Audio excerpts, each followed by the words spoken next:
Bismillahirrahmanirrahim.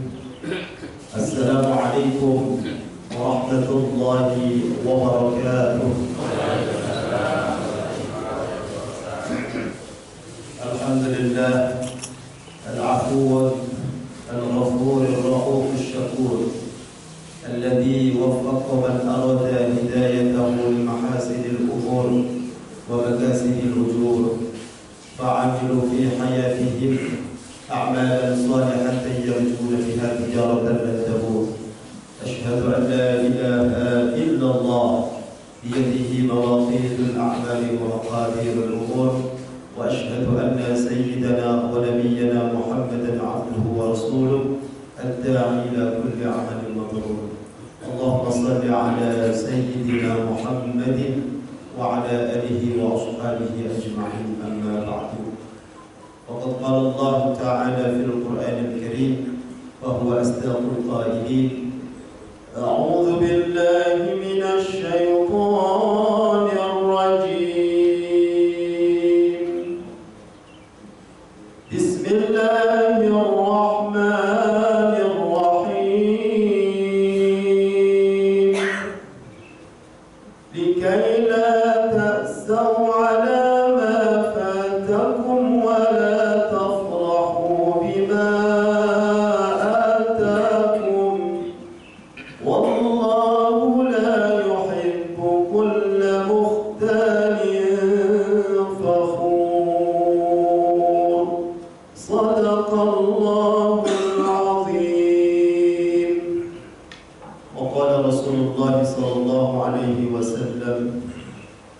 الله حيثما كنت وأتبع السيئة الحسنة تمحوها وخالق الناس بخلق حسن. وقال أيضا: القيس من تنشأ وعمل لما بعد الموت، والأحمق من اتبع هواه وتمنى على الله تعالى الأماني. صدق الله وصدق رسوله الحبيب الكريم، ونحن على ذلك من الشاهدين والشاكرين، والحمد لله رب العالمين. Bapak Ibu sehat semuanya? Alhamdulillah. Hari ini, pagi hari ini yang penuh keberkahan, Allah masih mampukan kita semua melangkahkan kaki sabar satu waktu. Kita duduk di majelis yang penuh berkah ini. Mudah-mudahan ini menjadi pertanda kita orang-orang yang istiqomah. Namanya nggak percuma. Puncak dari ibadah kita memang istiqomah. Istiqomah memang berat, tapi itu kunci atau tanda menjadi orang yang bertakwa kepada Allah Subhanahu wa taala. Dengan ilmu, dengan amal, istiqomah. Tiga rangkaian itu tidak bisa dilepaskan kalau kita ingin mendapatkan predikat menjadi orang yang bertakwa. Para ulama menjelaskan majmu'ul ilmu wal amal wal istiqamah. Berkumpulnya ilmu yang diamalkan, setelah diamalkan istiqamah, continue terus menerus dalam keadaan apapun kita terus beribadah kepada Allah Subhanahu wa taala selama nyawa masih ada di kandung badan kita. Jangan sampai kita digolongkan menjadi orang-orang yang ingkar. Saat di alam barzakh dia teriak-teriak kepada Allah, laula akhartani ila ajalin qarib fa asaddaqa wa aku minas salihin. Kalau bahasa terjemahan bebasnya, ya Allah, sedikit lagi dan saya hidupkan ke dunia, balikin lagi ke dunia. Kau ngapain kata Allah? Fa asaddaqa, saya ingin melakukan kebaikan. Kebaikan ini ulama menjelaskan digambarkan orang yang menanam pepohonan atau biji-bijian yang diharapkan akan tumbuh besar. Kalau dia berbuah. Kalau bisa dimanfaatkan orang banyak kayak sayur-mayur bisa jadi. Tapi ini kata Allah terlambat. Digambarkan orang menanam tanaman yang diharapkan bisa dimakan oleh hayawan, diharapkan bisa dimakan oleh anak cucunya, dan itu ada sedekah bagi almarhum. Tapi kata Allah, kalau sudah meninggal, maka sebelum itu terjadi, jadilah kita orang yang senantiasa menebarkan kebaikan-kebaikan, duduk, tegur sapa, berbagi. Subhanallah. Mata saya pertama kali melihat tadi, ya, yang saya sadar sampai di sini, itu ketika si bapak ini nuangin air. Dari sekecil itu, dari dikatakan hanya seperti itu, kalau dia ikhlas kepada Allah Subhanahu wa taala, menyajikan, ya, berikan kenyamanan kepada kita dengan menu-menu jasmani, menjadikan kita lebih tenang, Masya Allah, itu satu kebaikan yang luar biasa. Apalagi kebaikan-kebaikan yang lebih luas. Maka ayo sama-sama di pagi hari ini kita bersyukur kepada Allah. Mohon kepada Allah menjadi orang yang bertakwa. Siapa orang yang bertakwa? Senantiasa istiqamah di dalam kebaikan-kebaikan. Jangan putus, karena ada waktu yang tidak bisa lagi kita melakukan kebaikan itu. Kapan? Saat kita sudah meninggal itu terputus semua, kecuali apa yang pernah kita nafkahkan, kecuali apa yang pernah kita belanjakan di jalan Allah, meninggalkan anak-anak saleh dan ilmu yang bermanfaat. Itu akan sampai kepada kita. Maka dari itu, alhamdulillah hari ini Allah mampukan kita duduk di majlis yang mulia ini, mudah-mudahan sepulangnya nanti kita dalam keadaan sehat walafiat, mendapatkan ilmu yang bermanfaat, menjadikan kita tambah kuat iman Islam. Badan boleh jadi kita berlemah-lemah, tapi jangan lemah iman dan Islam. Mudah-mudahan Allah tolong kita. Amin ya Allah ya Rabbal alamin. Sallallahu alaihi wasallam tercurah kepada baginda alam baginda Nabi Muhammad sallallahu alaihi wasallam, sahibul mu'jizah fid din wa dunya wal akhirah. Tuba liman ra'ani wa amana. Beruntung atas umat yang belum pernah jumpa dengan aku dan mereka beriman akan ajaran. Mudah-mudahan kita termasuk yang dikatakan oleh Rasulullah SAW, ummati. Hadirin dirahmati Allah. Maka selayaknya kita mari bersama-sama berselawat kepada Rasulullah, nyenengin hatinya Rasulullah, bahagiakan hatinya Rasulullah. Mudah-mudahan dengan kebahagiaannya Rasulullah kita akan diperhatikan, kita akan dipanggil nanti di yaumil mahsyar oleh Rasulullah SAW. Allahumma salli wa sallim, Allahumma salli wa sallim wa barik alaihi,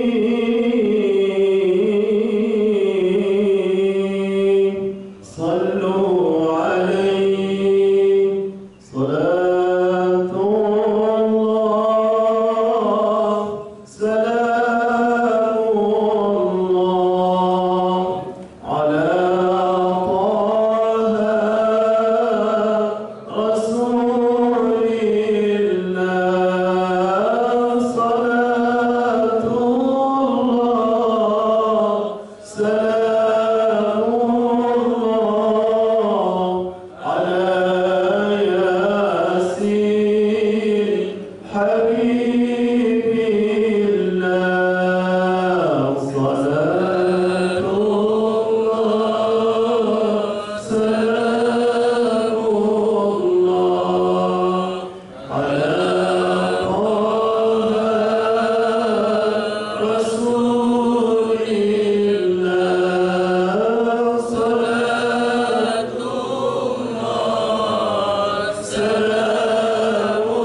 Allah salamullah ala yasin habibillah. Penghulu para nabi. Mudah-mudahan kita mendapatkan syafaatul rahmah kelak yaumil qiyamah. Amin Rasulullah sallallahu alaihi wasallam. Amin ya rabbal alamin. Bapak Ibu yang terhormat, pada pagi hari ini kita diingatkan lagi kita sudah memasuki bulan Sya'ban. Bulan yang kalau kita menyadari benar-benar sebentar lagi bulan suci Ramadan. Sebagaimana doa yang disampaikan oleh para ulama, Allahumma barik lana fi Rajab wa Sya'ban wa ballighna ila syahr Ramadan. Kita mohon kepada Allah, Rabb, berkahi kami di bulan Rajab, di bulan Sya'ban. Sampaikan umur kami, kesempatan, kesehatan kepada kami semua ya Allah. Bertemu bulan suci Ramadan, wa hasil maqasidana. Bukan berlalu begitu saja Ramadan demi Ramadan, tapi ya Allah jadikan Ramadan yang akan datang ini kami mendapatkan hasil yang mudah-mudahan menjadi bekal bagi kita. Amin ya rabbal alamin. Hadirin dirahmati Allah. Maka dalam kebaikan hari ini, yang pertama, jadilah kita menjadi hamba-hamba Allah yang menyadari kehidupan kita ini akan berakhir, akan selesai. Karena segala sesuatu yang di dunia ini tidak ada yang kekal. Semuanya akan sirna, semuanya akan lenyap. Tadinya tidak ada menjadi ada, kembali lagi tidak ada.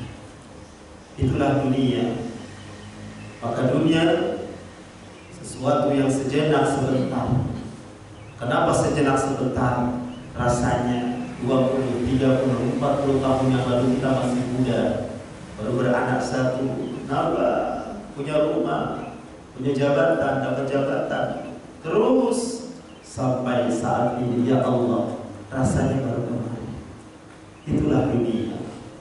Maka dalam kesempatan yang mulia ini, satu amalan yang jangan sampai kita lepas, satu amalan, satu ibadah, yaitu yang bernama salat. Salat ini adalah ibadah yang utama. Bahkan para ulama, orang-orang saleh, jadikan aktivitas kita sehari-hari, pekerjaan, perdagangan yang kita tunaikan, yang kita lakukan, itu hanya sebagai pelengkap. Apa yang utama? Salat. Bekerja, beraktivitas itu hanya selingan. Yang utama adalah salat. Jadi selaras dengan peristiwa Isra dan Mi'raj. Maka ada pertanyaan, Ustaz, kenapa salat itu rakaatnya ada yang 2, 3 dan 4? Di dalam surah Fatir ayat yang pertama di situ ada kalimat masna wa sulasa wa ruba'. Di dalam surah An-Nisa pun ada. Ya. Tapi jangan dipelesetin bagi bapak-bapak yang tuhan, yang merokok. Ya. Bukan cisab, bukan 2, 3, 4. Memang Al-Qurannya seperti ini. Di dalam kitab Tawdihul Adillah yang di situ dikarang oleh Al-Mu'allif Kiai Haji Syafi'i Hadami, kenal ya? Almarhum Kiai Haji Syafi'i Hadami. Di situ dijelaskan kitab itu. Surah Fatir yang pertama, ayat yang pertama itu adalah sayap-sayap malaikat yang bersayap 2, 3 dan 4. Begitu cepat menghadap Allah Subhanahu wa Ta'ala, maka menjadi kias oleh para ulama salat yang kita tunaikan sebagai mi'raj kita kepada Allah. Naiknya amal ibadah kita kepada Allah Subhanahu wa Ta'ala.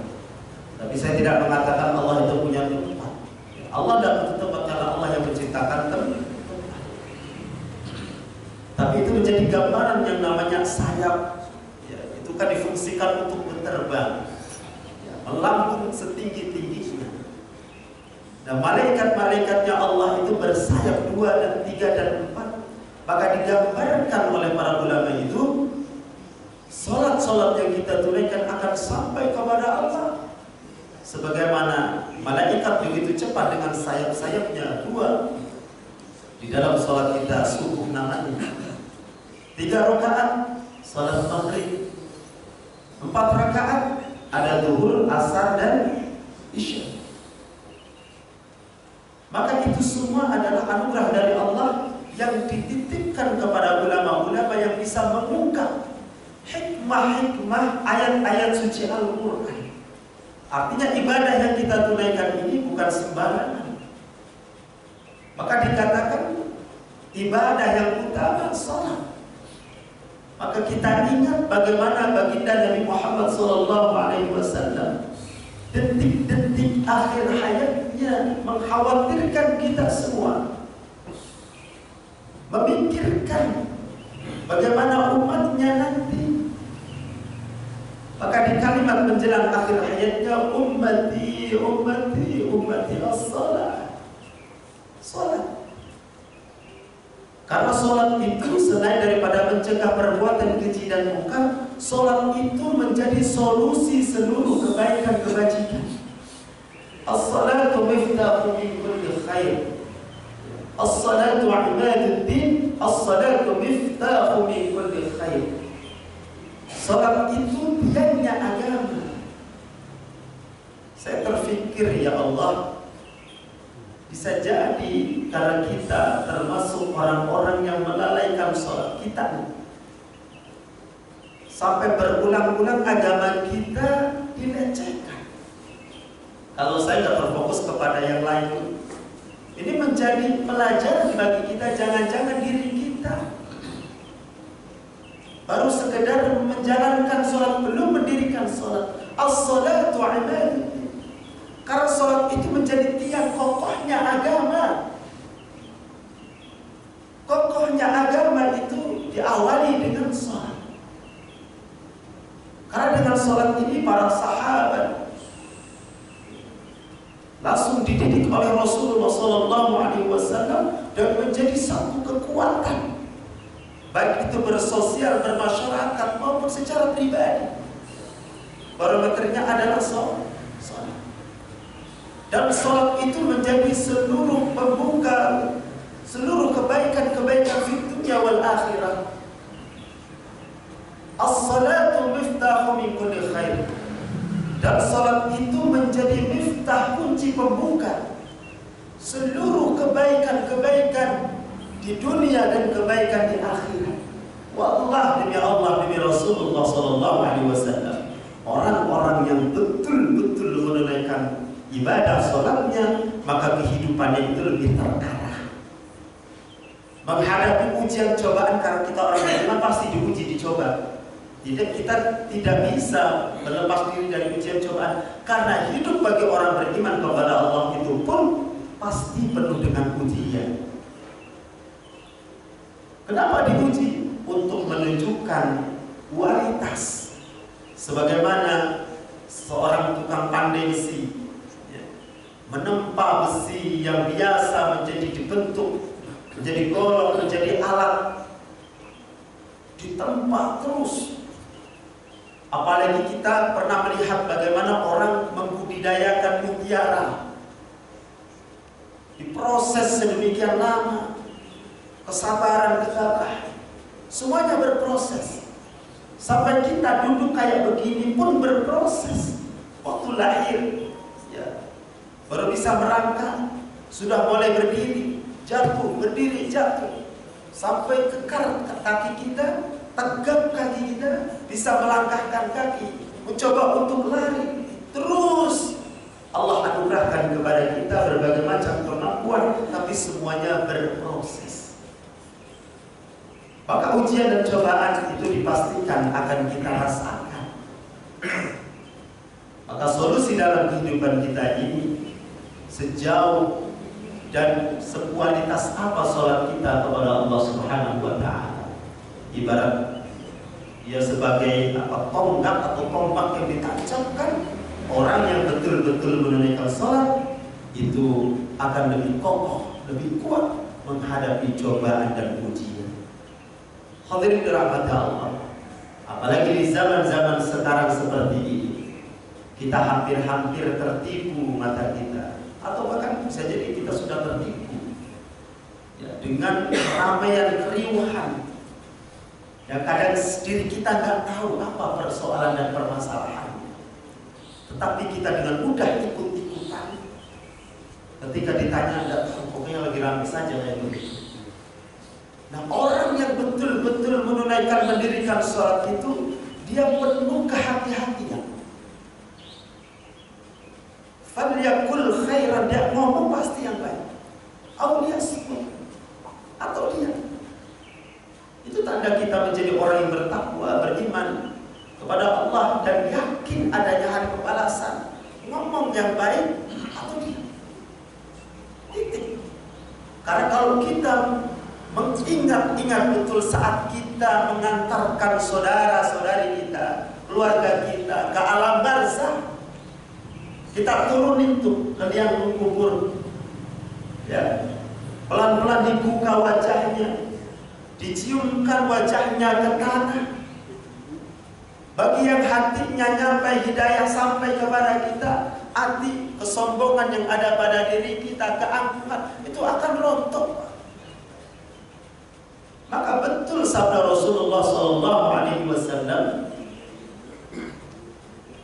kafa bil mauti wa'idan. Cukuplah kematian, kewafatan saudara-saudari kita yang kita saksikan, yang kita hantarkan menjadi apa? Nasihat. Maka dikatakan nasihat yang diam ya kematian itu. Kalau sampai kepada diri kita, ya Allah, apa yang saya perbuat waktu di dunia, kita pun sama. Nanti kayak begitu. Makanya kita disunahkan ketika ada jenazah, ya antarkan, sholatkan, mandikan. Karena kita pun akan sama. Apa yang kita tanam, maka kita akan mengani. Maka kalau meninggal kita pengen banyak disolatin sama jamaah, harus tanam dulu. Sebab akibat di dunia ini itu pasti terjadi. فَمَنْ يَعْمَلْ مِثْقَالَ ذَرَّةٍ خَيْرًا يَرَهُ وَمَنْ يَعْمَلْ مِثْقَالَ ذَرَّةٍ شَرًّا يَرَهُ. Itu berarti. Tapi jangan kita termasuk orang-orang yang berangan-angan kosong, nggak mau berbuat. Nanti pesannya kalau saya meninggal kamu sholat. Tidak bisa begitu. Nah, kalau terjadi kayak semalam, ya, terjadi gempa di Sulawesi, ada yang meninggal, katakan siapa yang mau sempat, ya, mengurusi jenazah? Paling nunggu suruh aman. Tidak normal keadaan. Tapi itu menjadi sebuah gambaran bagi kita semua. Maka tanamlah kebaikan-kebaikan. Kalau kita pengen memanen kebaikan, tanam kebaikan. Kalau kita pengen disolatin oleh banyak jamaah, maka sholat berjamaah. Ketiadaan kita, katakanlah keluar kota, seminggu kita pasti dirindukan, Pak. Asli bulan kemana? Karena apa? Dia nanam kebaikan. Maka jadi, karena hidup ini pilihan, maka pilihlah yang baik. Pilihlah sesuatu yang akan bermanfaat untuk diri kita, keluarga kita, muslimin muslimah. Maka dalam kesempatan yang mulia ini, kembali lagi, jadikan sholat adalah ibadah yang utama, dan pekerjaan aktivitas yang lainnya semuanya adalah selingan. Ini akan sampai kepada orang-orang yang hidayahnya betul-betul sampai dan dia beramal. Maka nanti ada 3 panggilan dari Allah Subhanahu wa Ta'ala. Panggilan sehari-hari dengan panggilan muadzin, panggilan sholat. Allahu Akbar, Allahu Akbar, Allahu Akbar, Allahu Akbar. Di belakang ada berbangku baru sholat beradzan subuh. Adzan itu jangan diremehkan. Sebagaimana sahabat Ali karamallahu wajhah, kalau Rasulullah pasti lah. Sahabat Ali itu sampai keluarganya kaget. Kenapa setiap adzan dikumandangkan bersegera, seolah-olah udah gak kenal lagi, udah gak pakai ngomong lagi, langsung tinggal. Karena begitu pentingnya panggilan Allah ini. Panggilan Allah yang sehari-hari harusnya mengingatkan kita. Semakin kita semakin bersegera kita menunaikan salat, maka dipastikan hayya 'alas salah, hayya 'alal falah. Maka kita akan mendapatkan kemenangan. Kemenangan dengan siapa? Kemenangan melawan hawa nafsu. Hawa nafsu adalah musuh yang terbesar. Kasur empuk, kursi empuk, keluarga ramah, semuanya fasilitas lengkap, agar dikumandangkan. Ini ujian cobaan yang berat. Apalagi sering kita ngeluh kaki pegel. Nanti dulu lah, kaki pegel banget. Ya. Tapi kalau sudah dapat hidayah dari Allah Subhanahu wa Ta'ala, kalaupun dia merangkak, bersegera. Karena dia yakin panggilan ini, kalau Allah izinkan, terus akan kita mendapatkan panggilan tersebut. Kalau tidak, maka kita tidak dimampukan oleh Allah, alias kita sudah meninggal dunia. Maka jangan remehkan ketika adzan dikumandangkan. Saya cari dalilnya, belum ketemu. Kenapa orang tua kita dulu, kalau adzan jangan tidur-tiduran. Kalau ada orang adzan, jangan tidur-tiduran. Kalau di sini ada yang tahu dalilnya, kasih tahu saya. Tapi orang tua saya ngomong begitu. Saya cari yang mana? Apa nanti matinya digotongnya berat? Apa itu bahasa orang Jawa itu nakut-nakutin gitu ya. Saya kalau ada yang tahu dalilnya kasih tahu saya. Saya tanya, Mak, ya bukan begitu orang tua mah. Gitu kan. Nanti kalau adzan dikumandangkan kita rebah-rebahan, nanti kamu matinya diangkatnya berat. Waduh, kayak rahasia hilang jadinya ya. Itu kenapa nih? Ya. Keranda jenazahnya berat gitu. Ada lagi yang di media nyemplung ke empang, ada ya? Ya. Nauzubillah, jangan. Tapi dari adzan ini, panggilan yang ada di dunia ini, bersegera. Hayya 'alas shalah, bersegera. Hayya 'alal falah, maka kita akan meraih kemenangan. Kemenangan melawan siapa? Melawan diri kita, melawan hawa nafsu dengan kenyamanan. Maka ini akan menjadi pertanda kita akan mudah ya saat nanti di yaumil mahsyar dipanggil oleh Allah, mendapatkan kesempatan yang utama. Karena apa? Mendahulukan Allah, ya, mengedepankan Allah.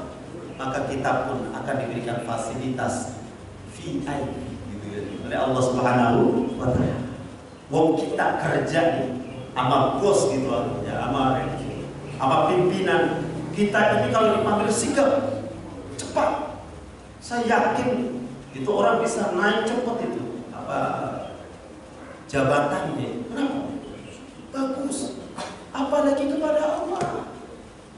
Jangan-jangan rezeki kita sulit sampai detik ini karena menduakan Allah, ya, karena meninggalkan Allah. Sampai apa? Membelakangi Allah. Nanti gampang. Ya kayak begitu tuh. Berarti kita kalah dengan hawa nafsu kita. Jangan-jangan kesulitan yang kita hadapi karena diri kita nyuakin Allah. Maka jangan sampai kita digolongkan sebagaimana di dalam surah Al-Hasyr. Ya ayyuhalladzina amanu taqullaha wal tanzur nafsum ma qaddamat lighadin wattaqullaha innallaha khabirum bima ta'malun. Wa la takunu kalladzina nasullaha fa ansahum anfusahum ulaika humul fasiqun. Itu ayat kalau digambarkan Allah itu nyuakin. Allah itu tidak mau menatap, tidak mau memandang. Kenapa? Orang ini waktu hidup di dunia, ketika dipanggil panggilan adzan, panggil mesra oleh Allah Subhanahu wa Ta'ala, cuek, maka pantas saat itu dicuekin oleh Allah Subhanahu wa Ta'ala. Maka saat panggilan dari muadzin, bersegera. Karena itu menjadi kemenangan yang luar biasa bagi orang-orang yang beriman kepada Allah. Panggilan yang kedua adalah panggilan Nabi Ibrahim alaihissalam. Apa? Panggilan haji. Maka ketika kita dipanggil oleh Allah berkesempatan berumrah berhaji, hakikatnya itu ada kebaikan daripada Nabi Ibrahim alaihissalam untuk pengikut-pengikutnya, untuk anak cucunya, untuk kaum muslimin wal muslimat. Kalau saat ini kita dimampukan, bisa jadi dengan nisab, bisa jadi dengan nasib. Apa itu nisab? Kalau kita sudah mampu ya menjadi orang yang istita'ah, man istata'a ilaihi sabila, secara finansial, kesehatan, ilmu, kita sampai di sana. Tapi ada orang yang secara finansial tidak punya tapi bisa berangkat. Kenapa? Karena nasib. Ada nisab, ada nasib. Jadi berangkat. Ya, barangkali Ustaz di sini udah haji. Ustaz belum haji. Haji tolong. Patungan. Berarti nasib. Wasilah beliau imamin bisa diberangkatin haji. Maka sering-sering baca surah Ar-Rahman. Kalau imam baca surah Ar-Rahman, insya Allah berangkat haji. Nanti sepulang haji namanya haji Ar-Rahman. Ya, wasilah daripada baca surah Ar-Rahman, maksudnya begitu. Baik, Bapak Ibu dirahmati Allah. Maka salat ya dengan panggilan Allah Subhanahu wa taala sampai kita dipanggil oleh baginda Nabi Ibrahim alaihissalam. Ini sebagai bukti kita mudah-mudahan digolongkan menjadi hamba-hamba yang bertakwa kepada Allah. Dan panggilan yang ketiga adalah panggilan Allah Subhanahu wa taala dalam keadaan sakaratul maut, dalam kematian kita. Maka sering kita mendengar Assalamualaikum warahmatullahi wabarakatuh. Saya perhatikan dari Jawa sampai Sulawesi sampai Jakarta sama begitu. Assalamualaikum, salamnya dah lain. Assalamualaikum warahmatullahi wabarakatuh. Inna lillahi wa inna ilaihi raji'un. Kenapa gak namanya yang lainnya? Tapi itu saya keliling sama begitu. Dan terngiang-ngiang di telinga kita.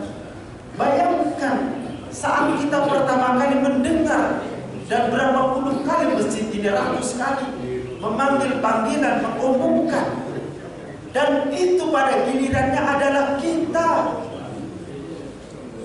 Pada gilirannya di kita. Maka sebelum itu terjadi, ya Allah, perbaiki, tingkatkan kualitas. Karena itu memang sudah menjadi sunnatullah, ketetapan Allah, sesuatu yang bakal terjadi. Kuncinya as-salatu miftahu kulli khair. Salat menjadi kunci pembuka seluruh kebaikan-kebaikan, kebaikan di dunia dan kebaikan di akhirat. Sebagaimana seorang sahabat Nabi yang bernama Sya'ban, ya, Sya'ban ini meninggalnya mendadak. Ngagetin meninggalnya, tiba-tiba meninggal. Padahal dikenal Sya'ban ini adalah orang yang rajin sholat berjamaah. Amalannya biasa, nggak unggul kayak sahabat-sahabat yang lain. Ternyata saat Rasulullah melayat menengok jenazahnya itu, Rasulullah nanya sama keluarganya, ada pesan apa? Kata, nggak ada ya Rasul, nggak ada. Kok meninggalnya mendadak? Nah terus nggak ada kalimat-kalimat terakhir, nggak ada. Tapi seingat saya berulang-ulang ucapannya. Kalau diartikan itu masih dekat, coba masih dekat, coba masih baru, coba semuanya. Diulang-ulang kalimat ini 3 kalimat diulang-ulang.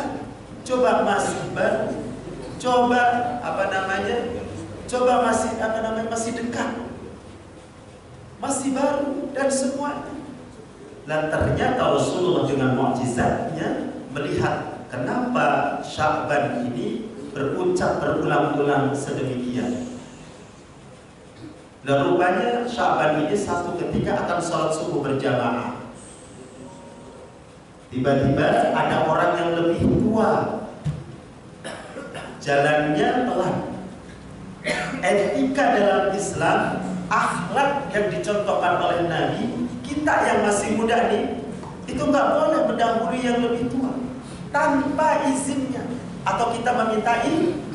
Makanya bahasa kita, Pak permisi ya Pak, itu udah cukup. Maaf ya Pak, saya duluan, itu udah cukup.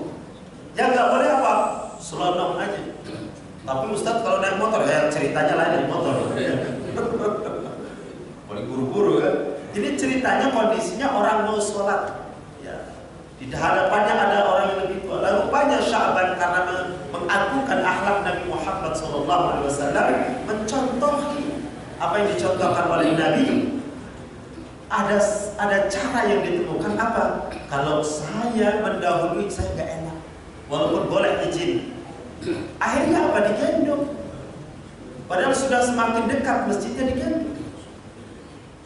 Dan ketika digendong orang ini sampai ke masjid untuk berjamaah bersama-sama, tentunya tergambar ketika sakaratul maut, kebaikan yang sejenak sebentar menggendong orang yang lebih tua tadi rupanya menjadi nikmat dari Allah, dilihatkan, ditampakkan tempatnya di surganya Allah Subhanahu wa taala. Ternyata bukan dari sholatnya, tapi dari apa? Menggendong. Apa kata beliau? Cobalah masih baru dekat saja sudah mendapatkan kebaikan. Tapi habis ini nanti pulang ya, besok subuh tolong cari ya. Ini cerita yang terjadi. Tapi senang ya Pak ya, digendong ya. Alhamdulillah. Akhirnya dakwah saya nyampe dipraktekin. Cuma repot juga kan sebenarnya pada gendong gitu kan. Ini apa lagi cerita?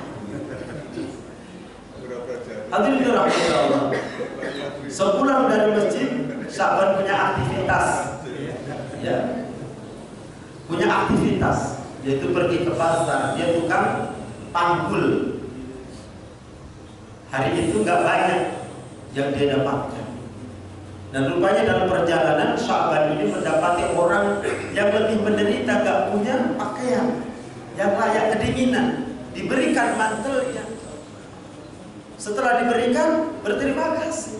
Nah ini tergambar juga ketika sakaratul maut. Ya Allah, coba yang saya berikan mantelnya, selimut, pakaiannya itu yang baru, yang masih yang sudah dipakai, dan itu ada beberapa tambalan dalam riwayat disebutkan begitu. Masya Allah, ternyata menjadi nikmat yang digambarkan oleh Allah Subhanahu wa taala tepat. Apa diucapkan oleh Sya'ban? Coba masih baru, bekas aja begitu. Tapi ini jangan dipraktekin juga. Wah, masih yang bekas aja itu Sya'ban juga begitu, jangan dipotong kompas kayak begitu. Potong kompas. Dan rupanya yang ketiga, coba semuanya sepulang dari pasar dia hanya mendapatkan sepotong roti. Dan roti ini diminta oleh orang yang sedang mencari ilmu kehabisan bekal. Dibagi separuh untuk orang yang membutuhkan, separuh dibawa pulang untuk keluarganya. Dan ternyata juga digambarkan oleh Allah Subhanahu wa taala ketika sakaratul maut. Ya Allah, coba semuanya itu roti. Ya. Nanti kalau pulang dari sini dapat makanan, cari orang ini ya, bagi separuh ya, atau semuanya. Karena itu ada nilai kebaikan, kebajikan yang semuanya akan kita rasakan saat kita sakaratul maut. Akan digambarkan posisinya. Makanya orang-orang syahidan, kenapa? Disaksikan, dan dia menyaksikan tempatnya. Maka tempat yang kita harapkan tentunya adalah ridho Allah Subhanahu wa taala, tentunya adalah surga dari Allah. Hadirin dirahmati Allah.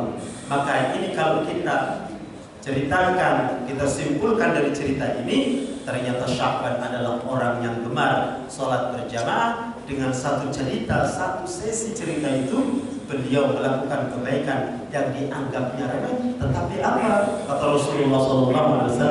Sya'ban mendapatkan nikmat yang luar biasa atas kebaikan-kebaikannya. Hadirin dirahmati Allah. Maka tak pantas di dalam kitab Tabi'ul Ghafilin itu ada hadis yang berbunyi, Man dawama 'ala shalawatil khamsi fil jama'ati a'tahu Allah Ta'ala khamsi khisal. Kalau diartikan, barang siapa yang mendawamkan istiqamah salat berjamaah, Allah akan berikan 5 keistimewaan, 5 keutamaan. Keutamaan yang pertama, urusan duniawinya dimudahkan oleh Allah, diberikan pertolongan oleh Allah Subhanahu wa taala.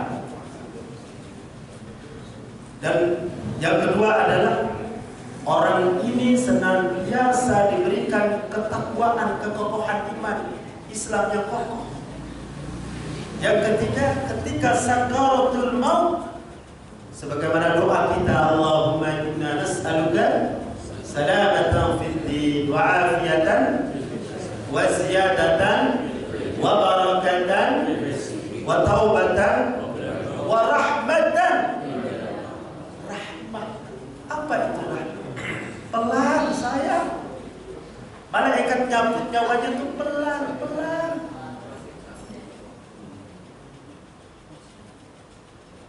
Karena Rasulullah pun merasakan sakitnya sakaratul maut. Maka kita mohon kepada Allah, sayangi, cabut nyawanya dengan sayangmu ya Allah, dengan kasih sayangmu ya Allah. Wa rahmatan 'indal maut wa maghfiratan ba'dal maut. Dan ampuni segala dosa dan kesalahan kami setelah kami meninggalkan dunia ini. Maka orang yang dawam salatnya dicabut nyawanya mudah oleh Allah Subhanahu wa ta'ala. Dan yang keempat, saat menuju titian, ada orang yang secepat kilat menuju surganya Allah, lewatin titian atau sirat begitu cepat. Lalu banyak rahasianya adalah orang ini dawam istiqamah sholat berjamaah. Dan yang kelima tentunya surganya Allah Subhanahu wa ta'ala. Pengen apa pengen Pak? Pengen la ilaha illallah, la ilaha illallah, la ilaha illallah, Muhammadur Rasulullah, la ilaha illallah, la ilaha illallah, la ilaha illallah, Muhammadur Rasulullah. Tiada Tuhan selain Allah, Nabi Muhammad utusan Allah, kitab Al-Quran kalamullah, la ilaha illallah, la ilaha illallah, la ilaha illallah, la ilaha illallah, Muhammadur Rasulullah. Laqinu mautakum la ilaha illallah. Tuntun orang yang sedang sakaratul maut dengan kalimat thayyibah la ilaha illallah. Maka ini kalimat yang utama yang mudah-mudahan menjadi akhir kalam, yang menjadi kalam terakhir, ucapan terakhir bagi kita semua. Insya Allah. Miftahul jannah la ilaha illallah. Kunci daripada syurganya Allah adalah kalimat la ilaha illallah. Kita punya handphone Pak, punya handphone yang mungkin harga 4-5 juta. Itu ada handphone yang cuma ngucapin doang Pak. Kita foto nih, bukan anak cucu kita atau diri kita. Handphone kita pegang dengan kalimat tertentu diucapkan, itu bisa foto sendiri. Jadi kegambar oleh kita bagaimana lebih canggihnya lagi surganya Allah dengan kalimat la ilaha illallah. Ini sudah ditemukan. Ini puncak daripada ilmu pengetahuan manusia ini. Alat yang canggih itu sudah, sensornya sudah sensitif Pak. Ya Pak ya. Memang bahasa Inggrisnya cheese gitu. Cheese bisa foto sendiri. Luar biasa. Apalagi kalimat la ilaha illallah sebagai pembuka daripada pintu surganya Allah Subhanahu wa ta'ala. Hadirin dirahmati Allah, dari itu semua, dari sholat yang kita tunaikan, dari sholat yang kita dirikan dengan harapan sepanjang hayat kita penuh dengan ibadah sholat, dan kita berdoa kepada Allah sholat kita ini diterima. Jangan sampai kita menjadi orang yang merugi, termasuk orang yang bangkrut Siapa orang yang bangkrut? Dia sholat tetapi mulutnya masih mencaci maki. Dia sholat tapi suka namimah, mengadu domba. Dia sholat tapi seringkali dia menebarkan kebencian di mana-mana saja. Maka hati-hati di zaman yang penuh fitnah ini. Kalau nggak ngerti diam, selamat tidak. Daripada nggak tahu tapi kemana-mana, karena akan menggerogoti ibadah sholat kita. Sholat kepada Allah tapi kita lupa akhlak kepada sesama. Maka diingatkan oleh baginda Rasulullah SAW, la tasubbu syaitan, jangan kau caci maki syaitan. Wa tu'awwidhu billahi min syarrihi, dan mohon perlindungan kepada Allah dengan isti'adzah dengan kalimat a'udzu billahi minasyaitonir rajim. Hadis ini mengindikasikan bahwa sampai setan yang dilaknat oleh Allah, setan yang dimurkai oleh Allah, Rasulullah melarang untuk mencaci makinya. Coba kalau kita lagi marah, Pak. Bu, kalau kita lagi marah di jalanan, kata setan, saya nggak tahu nahu. Ente yang tabrakan, ente yang dirempet, kenapa disebut? Ya, sampai kita caci maki setan tidak boleh. Tapi jangan berhenti di situ dan jadi salah paham. Ustaznya boleh katanya, nggak boleh caci maki setan. Bukan begitu maksudnya. Ada kalimat yang tepat. Ada ucapan yang tepat, wa tu'awwidhu billahi min syarrihi, dan mohon perlindungan kepada Allah dari apa? Keburukan syaitan. Ya. Saya kemarin diprotes begini, diprotes gimana maunya sih? Akhirnya saya begini loh. Ya. Karena ceramah biasanya kan begini ya. Akhirnya sekarang begini, saya agak sensitif di mana-mana itu. Masya Allah. Jangan caci maki setan, ya. Begini aja lain ayat. Jangan caci maki setan. Tapi kalimat bagi orang yang musolli atau orang yang sholat adalah isti'adzah. Aku berlindung kepada Allah dari godaan syaitan yang terkutuk. Jadi jelas ya, sikap yang terbaik adalah bukan mencaci maki, apalagi kita mencaci maki kepada sesama. Setan yang dikutuk saja tidak boleh kita caci maki. Khawatir sholat yang kita tunaikan, ibadah yang kita tunaikan akan digolongkan menjadi orang yang bangkrut. Kenapa bangkrut? Karena dia zalim, karena dia suka mencaci, memfitnah. Akhirnya amal solehnya, amal baiknya diberikan kepada orang yang kita zalimi dan kita fitnah. Bila jangan sampai itu terjadi pada diri kita. Maka kuncinya adalah sebagaimana di dalam surah Al-Hadid, surah yang ke-57 ayat ke-23. Kita dilarang untuk sombong atau membanggakan diri dan sombong.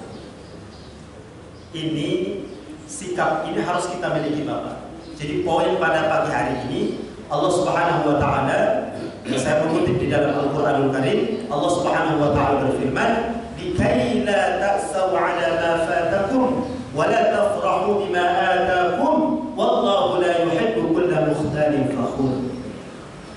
Agar kamu tidak bersedih hati terhadap apa yang luput dari kamu. Kita punya target, kita punya kepengenan, pas waktunya meleset, kita ini sedih, gitu kan? Kita udah berjuang, tapi ternyata meleset. Nah ini Allah mengingatkan kamu jangan apa? Agar kamu tidak bersedih hati terhadap apa yang luput, ya, terhadap apa yang tidak kita dapat, dan juga tidak terlalu gembira terhadap apa yang diberikannya. Kita punya tujuan, target, menang, dapat. Terus apa kata Allah Subhanahu wa taala? Wallahu la yuhibbu kulla mukhtalin fakhur. Ingat, Allah itu enggak suka, Allah itu enggak demen kepada siapa? Yang pertama adalah orang yang kulla mukhtal, membanggakan diri. Tuh kan? Wah, benar kan? Iya. Nggak boleh begitu. Ya. Hati, ya. Membanggakan diri. Siapa? Sombong. Mukhtalin fakhur. Kalau kita membanggakan diri dan sombong, hati-hati. Itu akan menghabiskan apa yang sudah kita tanam, apa yang sudah kebaikan-kebaikan kita lakukan. Bapak Ibu dirahmati Allah, kesimpulannya adalah yang pertama, mari kita istiqomah di dalam kebaikan-kebaikan, sekecil apapun mudah-mudahan menjadi penolong bagi kita di hadapan Allah Subhanahu wa taala. Yang kedua, jadikan panggilan-panggilan Allah yang ada di muka bumi ini dari mu'adzin, ya, dari kita berhaji dan umrah sampai dipanggil oleh Allah dalam keadaan wafat, kita mendengar, melihat, menyaksikan, menghantarkan saudara-saudara kita, menjadikan asbab hidayah kita sampai kepada diri kita semua untuk memperbaiki diri. Yang ketiga, sholat adalah ibadah yang utama. Pekerjaan, aktivitas yang lainnya itu hanya selingan. Karena yang utama adalah sholat. Karena sholat menjadi miftah min kulli khair. Karena sholat itu akan menjadi kunci pembuka seluruh kebaikan-kebaikan. Mudah-mudahan Allah tolong hati dan diri kita semua, dan insya Allah kita termasuk menjadi golongan yang beruntung. Hayya 'alas shalah, hayya 'alal falah. Insya Allah. Amin ya rabbal alamin. Al-Fatihah. A'udzu billahi minasy syaithanir rajim. Bismillahirrahmanirrahim. Alhamdulillahi rabbil alamin arrahmanir rahim maliki yaumiddin.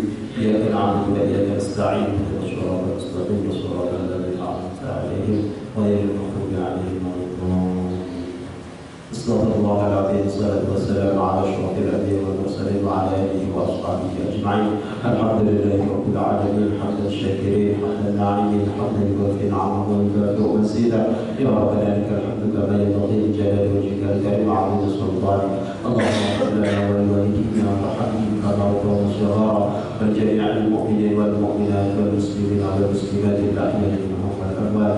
ربنا ظلمنا أنفسنا وإن لم تغفر لنا وترحمنا لنكونن من الخاسرين. اللهم أعز الإسلام والمسلمين اللهم أعز الإسلام والمسلمين وأهلك الكفرة والمشركين. ربنا آتنا في الدنيا حسنة وفي الآخرة حسنة وقنا عذاب النار. ربنا هب لنا من أزواجنا وذرياتنا قرة أعين واجعلنا للمتقين إماما. وصلى الله على نبينا محمد وعلى آله وصحبه وبارك وسلم. سبحان ربك رب العزة عما يصفون وسلام على المرسلين والحمد لله رب العالمين. سبحانك اللهم وبحمدك أشهد أن لا إله إلا أنت أستغفرك وأتوب إليك. العفو بكم. السلام عليكم ورحمة الله وبركاته. Alhamdulillah, jazakallahu khairan kepada Ustaz Fadli As-Sofa yang telah menyampaikan pelajarannya pada kita semua pada hari ini. Itu terkait beberapa yang perlu kita persiapkan sebelum kita dipanggil oleh Allah SWT. Karena pada dasarnya kita semua akan membuat panggilan. Yang pertama panggilan sholat, yang kedua panggilan haji, dan yang ketiga panggilan mati maut. Mudah-mudahan apa yang telah disampaikan umumnya semuanya akan meningkatkan keimanan dan ketakwaan kita kepada Allah SWT. Ada cerita jawab? Ya. Barangkali ada yang bertanya dari Bapak dan Ibu, silakan. Ibu ada? Bapak, Ibu? Cukup. Cukup Ustaz. Alhamdulillah. Untuk itu mari dan untuk besok pagi insya Allah kalau Ustaz Haji Rahmat Putih, mudah-mudahan kita semua diberikan kesehatan dan kesempatan untuk dapat mengikuti acara tersebut. Dan baiklah kalau kita pada pagi hari ini sebagai saudara kita dengan alhamdulillah dan doa kafaratul majlis. Alhamdulillahirabbil alamin. Subhanakallahumma wa bihamdika asyhadu an la ilaha illa anta astaghfiruka wa atubu ilaik. Wa billahi taufiq wal hidayah. Assalamualaikum warahmatullahi wabarakatuh.